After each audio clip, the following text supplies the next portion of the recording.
Assalamualaikum warahmatullahi wabarakatuh. Salam, Om Swastiastu, Namo Buddhaya, salam kebajikan. Pada kesempatan kali ini, mari kita belajar bersama mengenai mata kuliah Manajemen Keuangan. Bersama saya, Muhammad Rifki.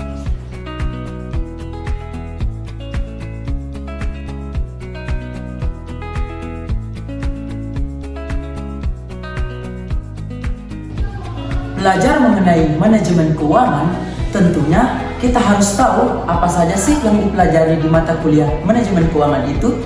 Nah, contohnya seperti yang akan kita bahas pada video kali ini, yaitu pada buku pengantar manajemen keuangan oleh Dr. Kasmir S.E. MM. Tepatnya pada bab 6 mengenai peramalan dan perencanaan keuangan. Hal yang paling utama yang perlu kita ketahui atau pertanyaan yang paling utama yang mungkin akan timbul ketika membahas suatu materi yaitu mengenai pengertian. Dalam hal ini, apa sih pengertian dari peramalan? Peramalan merupakan suatu teknik yang digunakan untuk memprediksi kejadian di masa depan berdasarkan data historis dan informasi yang ada saat ini. Dalam dunia bisnis, peramalan sangat penting untuk membantu perusahaan dalam mengambil keputusan strategis dan operasional. Kemudian, apa sih pentingnya peramalan itu? Peramalan berperan penting dalam membantu pengambilan keputusan, mengurangi risiko, dan meningkatkan peluang. Setelah mengetahui pengertian dari peramalan, kita juga harus mengetahui hubungan antara peramalan penjualan dengan perencanaan keuangan. Peramalan penjualan memperkirakan berapa banyak produk atau layanan yang akan dijual perusahaan di masa depan. Sedangkan perencanaan keuangan menentukan bagaimana perusahaan akan menggunakan sumber dayanya untuk mencapai tujuannya.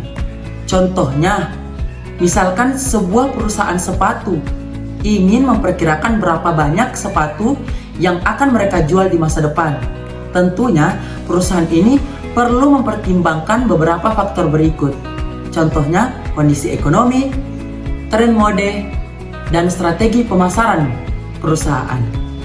Nah, selanjutnya untuk melakukan peramalan, kita juga harus mengetahui langkah-langkah dalam melakukan peramalan. Apa sih langkah-langkah dalam melakukan peramalan itu? Yang pertama, mengumpulkan data. Data yang dikumpulkan merupakan data masa lalu atau lampau. Yang kedua, mengelola data. Data yang sudah dikumpulkan kemudian dibuat tabulasi data. Kemudian yang ketiga, menentukan metode peramalan. Setelah data ditabulasi, barulah kita menentukan metode peramalan yang cocok untuk data tersebut. Kemudian yang keempat, memproyeksikan data. Agar kita dapat meminimalkan penyimpangan terhadap perubahan, maka perlu dilakukan proyeksi data dengan pertimbangan faktor perubahan tersebut untuk beberapa periode.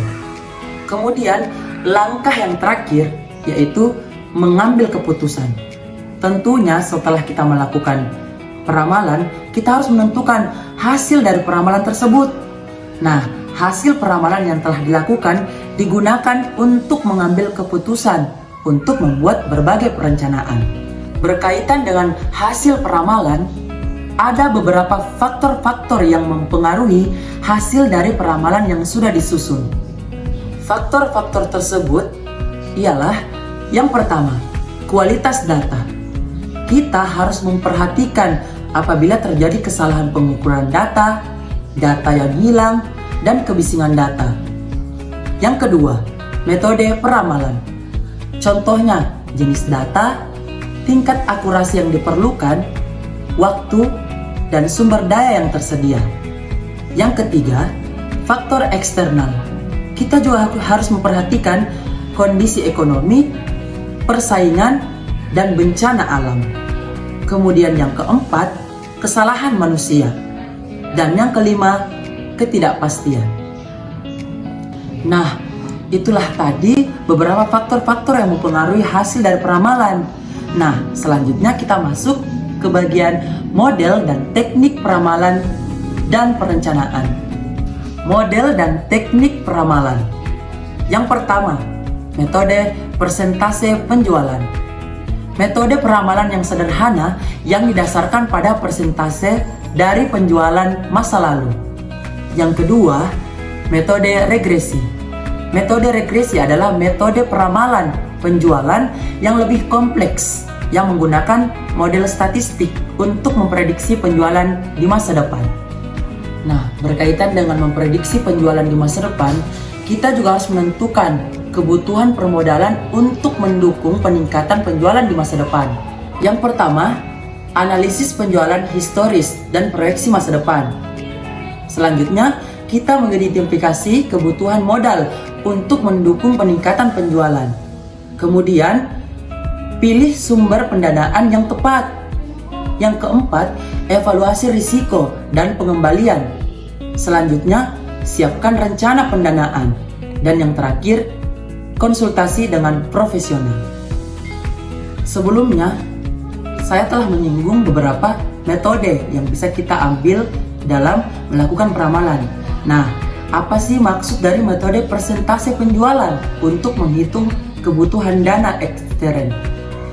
Metode ini didasarkan pada asumsi bahwa kebutuhan dana eksternal perusahaan pada periode yang akan datang akan berbanding lurus dengan persentase tertentu dari penjualan yang diproyeksikan. Persentase tersebut biasanya didasarkan pada pengalaman historis perusahaan atau standar industri.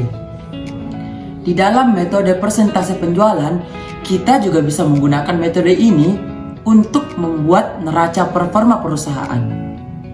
Metode persentase penjualan tidak secara langsung digunakan untuk membuat neraca performa perusahaan.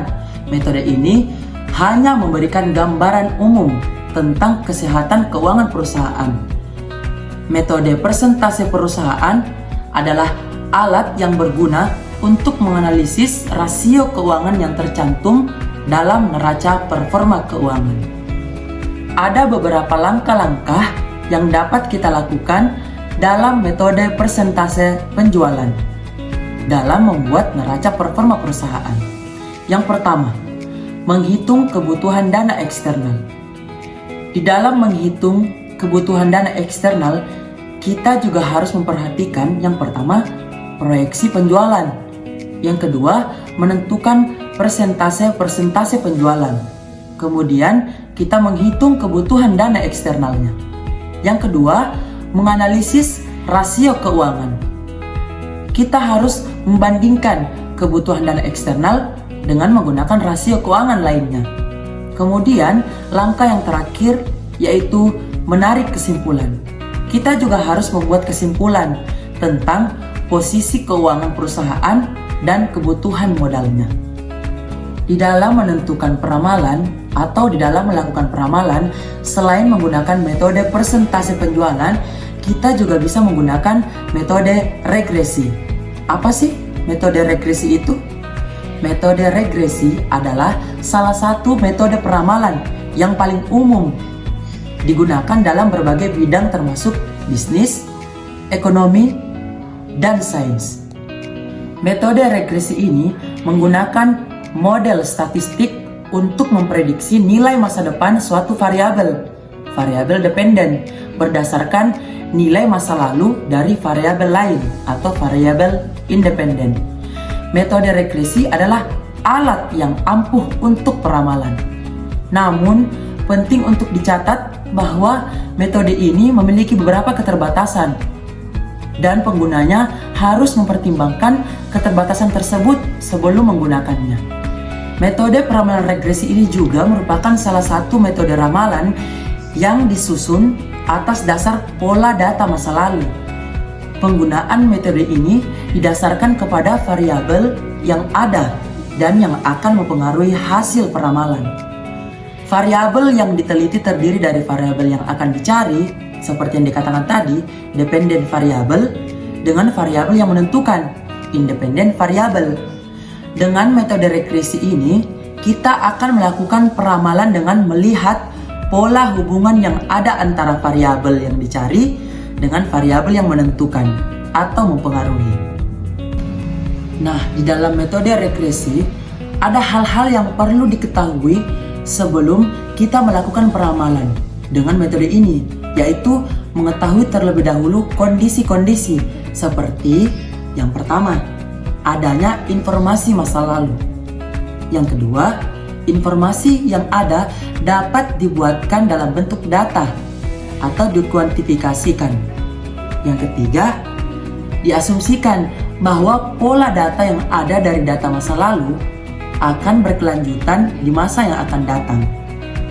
Di dalam metode ini, kita juga membahas mengenai data.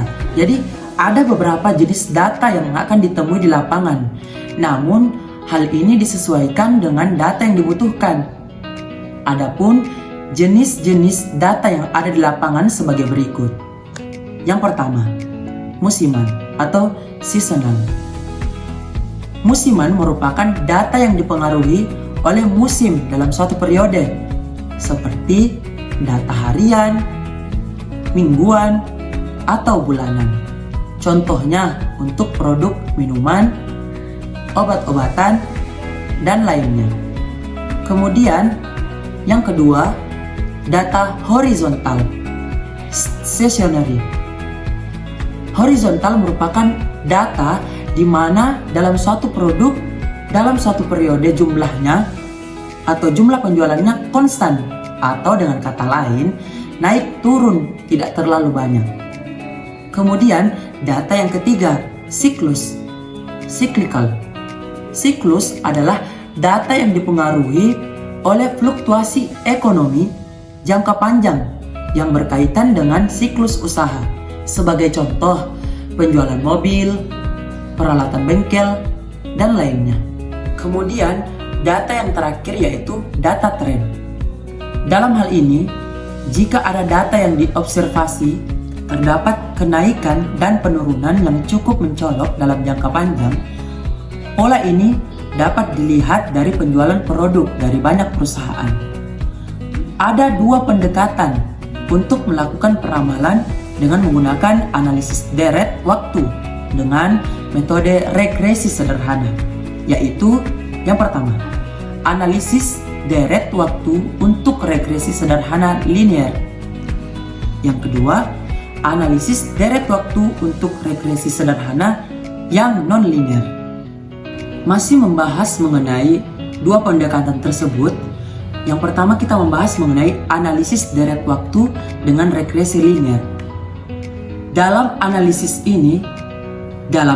deret waktu yang linear adalah analisis pola hubungan yang dicari dengan satu variabel yang mempengaruhinya, yaitu waktu. Adapun analisis deret waktu yang non-linear merupakan analisis hubungan antar variabel yang dicari dengan hanya satu yang mempengaruhinya, yaitu variabel waktu. Kemudian pendekatan yang kedua yaitu analisis deret waktu dengan regresi non-linear.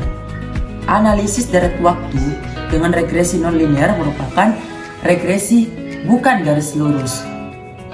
Notasi regresi sederhana dengan menggunakan regresi linear atau garis lurus. Selain itu, ada beberapa jenis-jenis peramalan juga. Yang pertama, dilihat dari segi penyusunnya. Dilihat dari segi penyusunnya, ada dua jenis peramalan. Yang pertama, peramalan subjektif. Peramalan subjektif merupakan peramalan yang didasarkan atas dasar perasaan atau feeling dari seseorang yang menyusunnya. Dalam hal ini, pandangan dan pengalaman masa lalu dari orang yang menyusun sangat menentukan hasil ramalan. Yang kedua, peramalan objektif. Peramalan objektif merupakan peramalan yang didasarkan atas data dan informasi yang ada. Kemudian dianalisis dengan menggunakan teknik atau metode tertentu.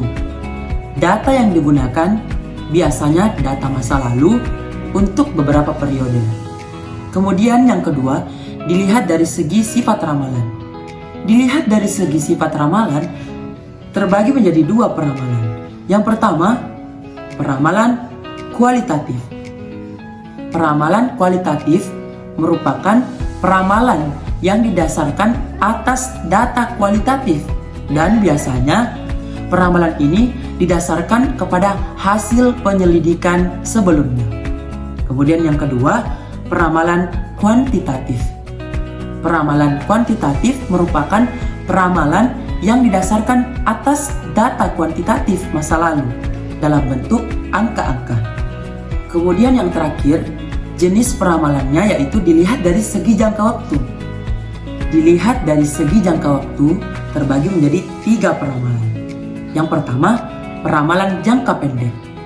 Peramalan jangka pendek merupakan peramalan yang didasarkan pada waktu kurang dari 1 tahun. Yang kedua, peramalan jangka menengah.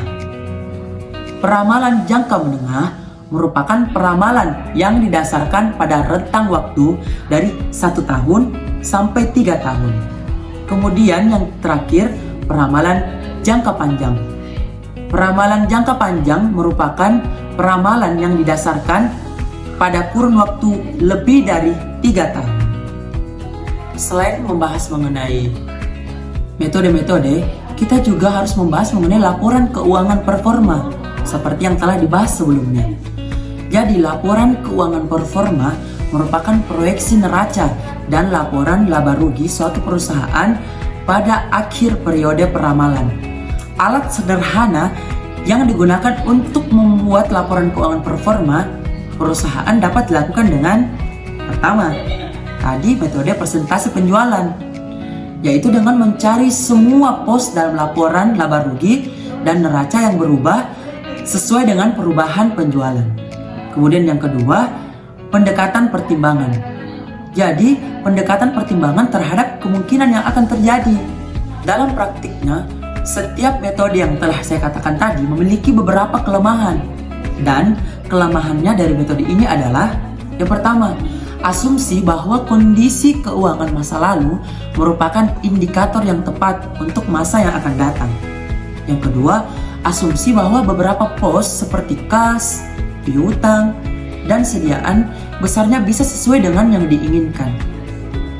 Metode yang di atas dilakukan atas dasar beberapa anggapan bahwa tingkat penjualan sangat mempengaruhi perubahan pos-pos dalam neraca. Seperti yang dikatakan tadi, kas, piutang, sediaan, utang dagang, dan laba ditahan. Itulah tadi beberapa penjelasan yang sangat panjang mengenai bab 6, yaitu peramalan dan perencanaan keuangan. Jadi saya akan merangkum dari bab 6 ini. Jadi rangkumannya yaitu peramalan diartikan bagaimana kita memperkirakan kondisi yang akan terjadi di masa yang akan datang. Paling tidak terdapat 2 model yang sering digunakan oleh berbagai perusahaan, yaitu metode presentasi penjualan dan yang kedua metode regresi. Peramalan penjualan ini biasanya didasarkan pada peramalan eksternal, peramalan internal, kombinasi dari kedua peramalan di atas. Kemudian, alat sederhana yang digunakan untuk membuat laporan keuangan performa adalah metode presentasi penjualan, yaitu mencari semua pos dalam laporan laba rugi dan neraca yang berubah sesuai dengan perubahan penjualan. Kemudian yang kedua, pendekatan pertimbangan. Kelemahan metode ini, seperti yang telah saya jelaskan tadi, yaitu asumsi bahwa kondisi keuangan masa lalu merupakan indikator yang tepat untuk masa yang akan datang. Kemudian asumsi bahwa beberapa pos seperti kas, piutang, dan sediaan biasanya besarnya bisa sesuai dengan yang diinginkan. Nah, metode regresi merupakan salah satu metode ramalan yang disusun atas dasar pola data masa lalu. Hal-hal yang perlu diketahui sebelum kita melakukan peramalan dengan metode regresi adalah mengetahui terlebih dahulu kondisi-kondisi seperti adanya informasi masa lalu, informasi yang ada dapat dibuat dalam bentuk data, kemudian diasumsikan bahwa pola data yang ada dari data masa lalu akan berkelanjutan di masa yang akan datang. Itulah tadi mengenai pembahasan bab 6 mengenai peramalan dan perencanaan keuangan. Semoga bermanfaat dan menjadi pelajaran bagi kita semua. Sekian dan terima kasih. Wassalamualaikum warahmatullahi wabarakatuh.